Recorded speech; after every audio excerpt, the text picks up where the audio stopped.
काय मग तुमच्यामध्ये सुद्धा असं कोण आहे काय हो ज्याला तोंडलीची भाजी येत नाही किंवा आवडत नाही? अहो, एक नंबरच आपली तोंडलीची भाजी होणार आहे. आजचा व्हिडिओ तर तुम्ही बघाल ना, तर नेहमीच तुम्ही ही अशी तोंडल्याची भाजी नक्की जरूर ट्राय करणार आहात. तर तोंडल्याची भाजी बनवण्यासाठी असे ताजे मस्त आपल्याला तोंडली घ्यायची आहेत. तर मी इथे पाव किलो तोंडली घेतली आहेत. आता अशी मस्त ताजी मी तोंडली घेऊन आली आहे. तर हे वजनी प्रमाणामध्ये 250 ग्राम मी ताजी तोंडली घेऊन आलेली आहे. तर चला आता आपण ह्याला कट करून घेऊया. तर तुम्हाला जशी आवडेल तसं तुम्ही गोल किंवा लांब आकारामध्ये ह्याला कट करू शकता. आता ह्याचे पाठचे आणि पुढचे भाग कट करून घेऊया आपण. आणि मी लांब आकारामध्येच ह्याचं कट करणार आहे. कोणी ह्याला तोंडली म्हणतात, कोणी कुनरू म्हणतात, कोणी तर टेंडली सुद्धा म्हणतात. तुमच्या इकडे काय म्हणतात हो? मला सुद्धा नक्की कमेंट करून सांगा तुमच्या इकडे काय म्हणतात. अशा प्रकारे जर तोंडलीची भाजी बनवलात ना, तर नक्की सांगते तुम्ही 100% भाजी बनवून खाणार. कारण चवीला इतकी लागते. आणि जेव्हा पण तुम्हाला तोंडली घ्यायची असेल ना, तर अशी थोडीशी कडक तोंडली बघून घ्यायची. जास्त असं मऊ नाही घ्यायची. जास्त लाल असते त्याच्यामुळे थोडीशी कडक तोंडली बघून घ्यायची. आता असंच आपण पूर्ण कट करून घेऊया पाठचा आणि पुढचा भाग. आता मी पूर्ण तोंडलीचे साईड कट करून घेतलेले आहेत. आणि ह्याला मी धुवून सुद्धा घेतलंय, कारण ह्याच्यामध्ये एक असा चिकटपणा येतो, जसा आपल्या भेंडीमध्ये येतो तसा ह्याच्यामध्ये सुद्धा असतो. तर मी ह्याला थोडंसं धुवून घेतलेले आहेत कट करून साईड कट. आता ह्याला आपण कट करून घेऊया.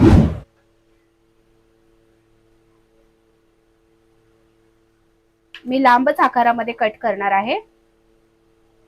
तर जराशी असे पातळ कट करून घेऊया, जेणेकरून आपली भाजी थोडी लवकर शिजेल.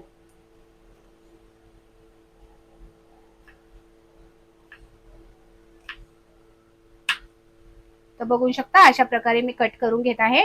तर पूर्ण आता तोंडली मी अशीच कट करून घेणार आहे. बघू शकता आता असं मस्त मी लांब आकारामध्ये तोंडली कट करून घेतलेला आहे. चला आता आपण पुढची प्रोसेस करूया. आता कढाई आपली चांगली गरम झालेली आहे. आपण त्याच्यामध्ये 1 चमच तेल टाकून घेऊया. आता हे कट केलेली तोंडली सुद्धा आपण तेलामध्ये परतून घेऊया. 5 मिनिटापर्यंत मी याला चांगलं असं परतून घेणार आहे.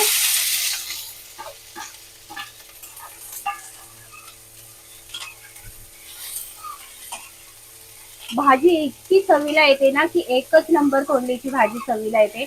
मला तर खूपच आवडते ही भाजी. तर ह्याला आपण 5 मिनिटं असंच चांगलं परतून घेऊया.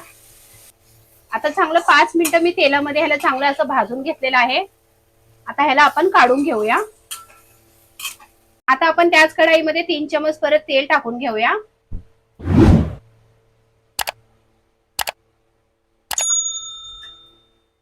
आता तेल चांगलं कडकडीत गरम झालं की आपण त्याच्यामध्ये जिरे टाकून घेऊया. तर आता तेल चांगलं गरम झालेलं आहे. त्याच्यामध्ये आपण 1 चमच जिरे टाकून घेऊया. आता जिरे चांगले तडतडत आहेत. आपण लगेच त्याच्यामध्ये कांदा सुद्धा टाकून घेऊया.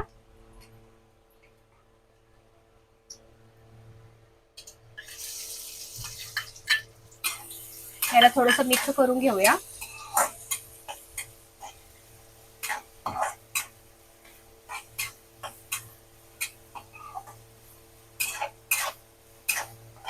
आता आपण त्याच्यामध्ये टोमॅटो सुद्धा टाकून घेऊया.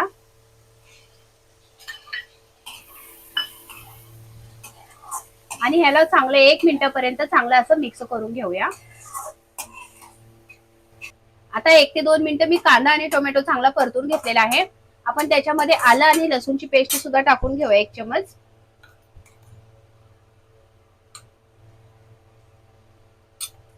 त्याला सुद्धा आता चांगलं मिक्स करून घेऊया. त्याचबरोबर आपले काही सुके मसाले सुद्धा आपण याच्यामध्ये आता टाकून घेऊया.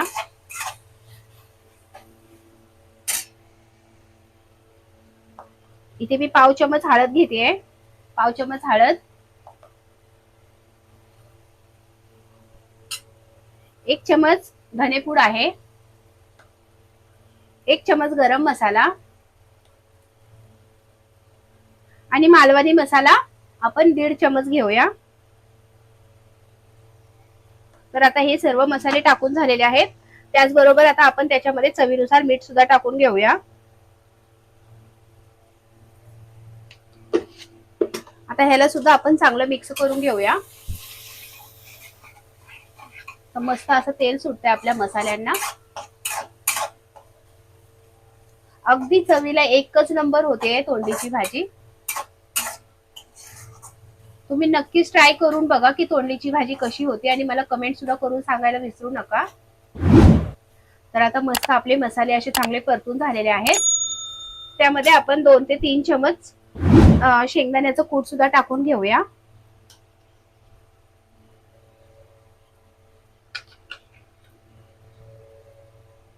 तर इथे मी 3 चमच शेंगाचं कूट टाकून घेतली आहे.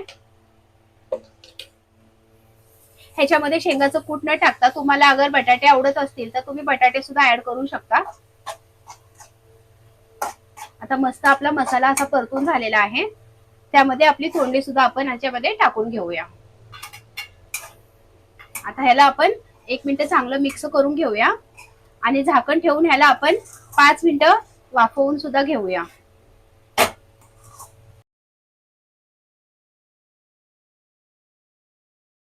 टेक्स्चर सुद्धा एकदम मस्त आलेला आहे. आपण झाकण काढून घेऊया भाजीवरचं. तर बघू शकता काय मस्त ह्याला तेल सुद्धा सुटलेलं आहे भाजीला आणि भाजी एकदम अशी 5 मिनिटांमध्येच मऊ झालेली आहे. ह्याला थोडंसं मिक्स करून घेते मी. ह्याच्यामध्ये थोडं सुद्धा पाणी न घालता ह्याला फक्त वाफेवरतीच बनवलेली आहे. तर ह्याची पहिली स्टेप मी तुम्हाला सांगते. पहिली स्टेप हीच आहे, भाजी मऊ होण्यासाठी आपण 5 मिनिटं ह्याला तेलामध्ये थोडंसं भाजून घेतलेलं आहे. आणि दुसरी स्टेप हे आहे की मी ह्याच्यामध्ये पाणी न घालता ह्याला वाफवून बनवलेली आहे, म्हणून ह्याची चव एकच नंबर येणार आहे. तर आता आपली भाजी तयार झालेली आहे. आपण ह्याला आता काढून घेऊया. थोडीशी मी ह्याच्यामध्ये कोथिंबीर टाकते.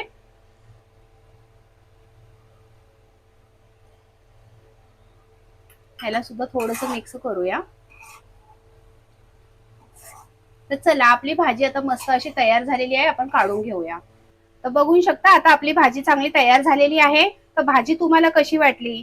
आणि मी ह्याला खूप कमी तेलामध्ये बनवलेलं आहे, कारण तेलाची आपल्याला जास्त गरज नाही लागली, कारण मी ह्याच्यामध्ये शेंगाचं कूट सुद्धा टाकलेलं आहे.